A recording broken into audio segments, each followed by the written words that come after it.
મારું નામ આશા ધ્યાની છે. હું જાતે બ્રાહ્મણ છું. મારી આગળ પાછળ કોઈ છે નહીં. તો રાગણીબેન બિપિનચંદ્ર ટ્રસ્ટમાંથી મને બધી સેવા મળી છે. મારો એમને ખૂબ સાથ આપ્યો છે. અને હું જ્યારે બી એક રિંગ મારું છું બધા આવી જાય છે મારી પાસે.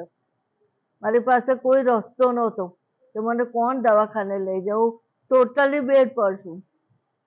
એમનો ખૂબ ખૂબ હું આભાર માનું છું કે જેમને એમના માતા પિતા તરફથી આ ચાલુ કર્યું. અમને રાગણીબેનના ત્યાંથી 5 રૂપિયામાં ટિફિન મળે છે. પ્લસ હું જે પણ મંગાવું, મારે જે બી જમવું હોય એ પણ એ લોકો મોકલી આપે છે. અને ખૂબ સારું ટિફિન છે. આવી ને આવી સેવા એમની ચાલતી રહે. ધન્યવાદ.